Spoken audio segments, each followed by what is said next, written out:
fight cause I'm very nice. I practice it every night to get on this herd mic. You know I'm alert, right? You know that it ain't nothing to serve, right? And I be killing tracks to the earth like my birthright. I'm solid like sound money and you fools sound. Welcome to 3 Count Commentaries. This is your host, MagMongoSlade. So today, I'm going to talk about my top 5 favorite Money in the Bank cash-ins. I'm also going to talk about my least favorite 5 Money in the Bank cash-ins. Now, I know most Money in the Bank cash-ins are basically, guy is down, then you get in the ring, and hurry up and cash the money in the bank. I hate that. But I didn't. I'm going to be fair. I'm going to consider circumstances and context and stuff like that. So let's start with my least favorite 5 Money in the Bank cash-ins. My least 5, number 5, Damien Sandow cashing in on John Cena. Now, he attacked John Cena before the match by, John Cena had an injured, I think it was bicep or was it shoulder? I don't know. But he attacked him prior to cashing in the Money in the Bank, beat him with the briefcase, threw him against the steps, did a bunch of stuff to him. Then they went and worked a 15 to 20 minute match in which Damien Sandow lost. I'm not one of these people who think like, okay, this was it. This was the bullet in the brain. There's no way he was going to be able to come back from this. This could have been the beginning of his main event run, if that's what they wanted to do. They chose not to do that. Instead, they chose to say, okay, well, he won. He got the big match, and it meant nothing. And I think it was a waste of the Money in the Bank. And usually that's really going to be the theme here, is that it's pretty much a waste. And I hated this. I hate that it was a full match instead of it being like a quick match. And I'm not upset that Sandow didn't win. I just kind of was like, okay, you beat the guy down just to work then a full wrestling match instead of, trying to really get the quick win, or at least getting some help, or something. It was just weak. It was very weak. Number 4, Daniel Bryan cashing in on the Big Show. This was just stupid. They had tried to do something earlier, I believe, probably a month or so prior, where Daniel Bryan cashed in the Money in the Bank and pinned, I believe it was Mark Henry. But Mark Henry couldn't get to his feet. That's when they had the rule where you had to at least stand up first. And they couldn't get it. They couldn't get it done. I still don't think they followed that rule here. I'm trying to remember off the top of my head.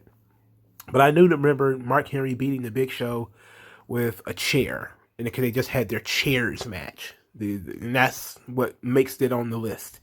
Because it involves Big Show, for starters. And I hate everything Big Show. But it also involves a chairs match. But this was the first run for Daniel Bryan when he became the World Heavyweight Champion. I just think it was stupid. To me, it just felt stupid.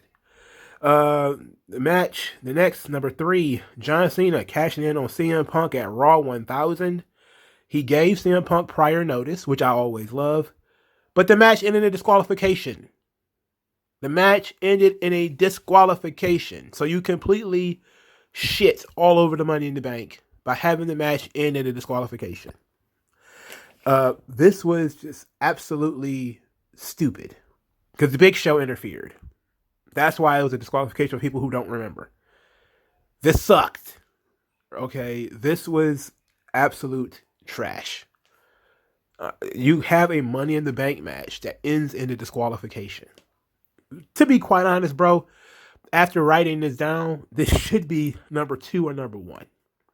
But there are at least 1 or 2 that are absolutely unforgivable. But this one is pretty much unforgivable. This one is stupid. I love the cash in, the concept. I'm going to give you prior notice. It's going to be a big anniversary Raw. Need a big main event. CM Punk, John Cena. That's a good idea. And then you have the match and you end it in disqualification. That's the shits, dog. That's the shits. Number 2, Braun Strowman versus Roman Reigns, Hell in a Cell 2018. Braun Strowman gave Roman Reigns prior notice, which again, I love. But the match ended in a no contest. The match ends in a no contest because Brock Lesnar interfered.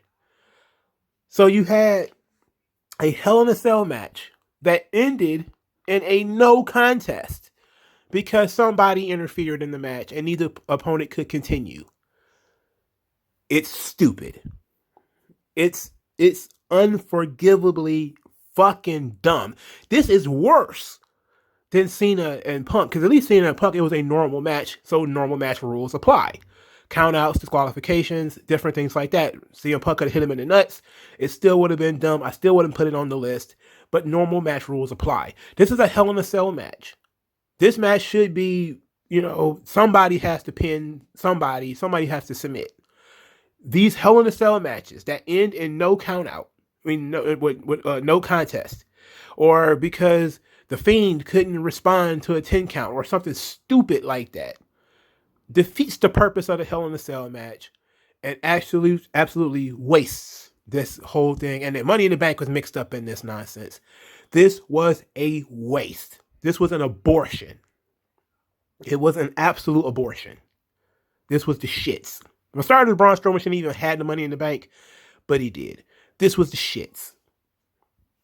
Number one worst Money in the Bank cash in, without a shadow of a doubt, with a tear in my eye, Baron fucking Corbin getting pinned by Jinder Mahal via distraction fucking roll up.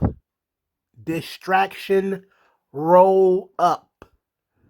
What happened? Baron Corbin goes to cash in the Money in the Bank. He's the Money in the Bank winner. On Jinder Mahal, who is the WWE champion, John Cena gets up on the ring apron. Corbin turns his back to punch Cena. The moment he does that, Jinder Mahal rolls him up and pins him. You could have just pissed in the mouth of Baron Corbin. This was the only time, I'm certain, that I said that guy will never be world champion. Now, like I said, Damien Sandow, Braun Strowman, when failed cash-ins happen, I'm not too upset. Sometimes you need a failure rate. It can't just be 100%. If you get the Money in the Bank, you will become the champion.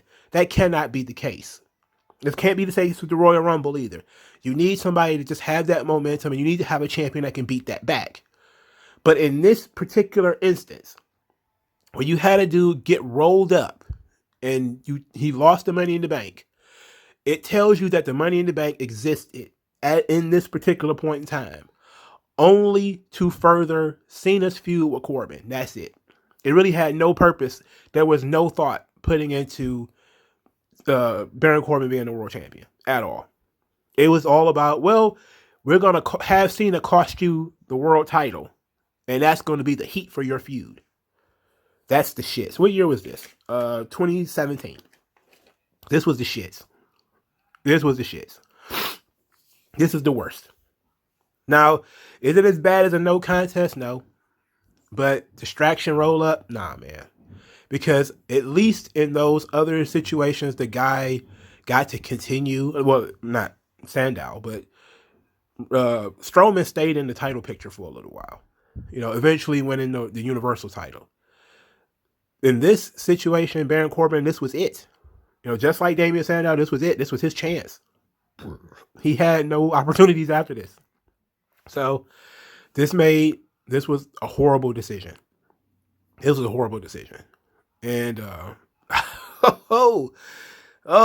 was one that people should talk about a lot more. This was the shits. This was the shits. All right, so let's talk about my 5 favorite cash-ins of the Money in the Bank. All right, so number 5, Dolph Ziggler, Alberto Del Rio, Raw 2013. This is because, Dolph had the briefcase for a little while. I think it might have been like several months actually. But usually I don't really rate or care for those I cashed in when the champion was beat down. This is so cliche to me. But the crowd reaction actually made this feel good. The crowd reaction really made this segment. And everybody will remember the Raw after WrestleMania where Dolph cashed in the Money in the Bank. Everybody's going to remember that. It was a watershed moment. And it was actually, one of the times where the Raw after WrestleMania was really cracking. So I really enjoyed that. Number 4, Sheamus cashing in the Money in the Bank on Roman Reigns at Survivor Series 2015. So if you guys didn't know, there was a time when I believe who was the champion? Somebody was the champion and they got injured. And they did a tournament, like a Deadly Game tournament at Survivor Series 2015. It was, I think it was it was Alberto Del Rio was in the tournament and somebody else. I don't remember. I think Kevin Owens. And the finals came down to Roman Reigns and Dean Ambrose. And they had a hell of a match. Roman Reigns wins the match. And then after the match, Sheamus cashes in his money in the bank. So you got the confetti falling from the sky and everything because Roman is the new champion. And then he gets completely obliterated by Sheamus. This, of course, led to the big storyline that really got Roman over with Mr. McMahon and Sheamus. And, of course, this also led to the absolutely god-awful League of Nations gimmick. Sheamus wasn't the champion long. I think this was his last title run, actually. But this was really good. I'm a big fan of Sheamus, Roman, and Ambrose. I thought it was dope. I thought this was pretty dope. And it was a good surprise because he basically just said, fuck the tournament. I'm going to go and beat you for the title. So, number 3, Rob Van Dam versus John Cena, ECW One Night Stand 2006. This was this obviously is one of my favorites because that's what part of the list we're on. But this was tremendous. Usually when guys cash in the Money in the Bank, it is for the champion is already weakened, and therefore the psychology is I can beat the guy pretty easily. In this situation, Rob Van Dam did not look for Cena to be weakened. He just wanted home field advantage. And he said, okay, ECW, One Night Stand, it's going to be ECW rules. So that means I get to do whatever I want. And I get to beat you head up. Now, of course, they shit on it with Edge interfering. Because then it became, oh, well, Edge, it helped Rob Van Dam win the title. It was taking that part out of it. This was excellent. It was prior notice. So that means Cena got to prepare. The crowd reaction was there. And, everybody was really amped up. Rob Van Dam is a guy who was very deserving of the title run. He still picked a situation that was favorable to him and not favorable to the champion. So the champion had to go in there and be a champion and overcome the odds. But it wasn't patently unfair, right? Because the ECW rules works both ways. I mean, Cena could use tables and chairs and everything too. So it was basically just Rob picking the battlefield. And I really enjoyed that. I thought that was excellent. Plus the match was awesome and the finish was great. Number 2, Money in the Bank. Seth Rollins cashing in on Brock Lesnar and Roman Reigns at WrestleMania 31. This one was special because he cashed in the middle of the match. Okay, so it's talked about a lot as being a triple threat match, quote unquote. It took me a while to watch because I was kind of like, what is going on? Remember when I first saw it, I kept saying to myself, but Brock is the champion. Brock is the champion. And it was like, oh, okay, I get it. He cashed in the Money in the Bank in the middle of their match and turned it into a triple threat match and then won the triple threat match. Like, it's a little too many levels, but he didn't even beat the champion. So that's what made it fun for me because, they got the title off of Brock without Brock getting beat. Screwed over Roman, who I think had won the Royal Rumble that year. So it was good, and he actually won the title. It was a big surprise. So it was awesome. It was dope. I really enjoyed that. Nobody expected it to go on during the match, and of course it was done so Brock wouldn't have to lose, but whatever.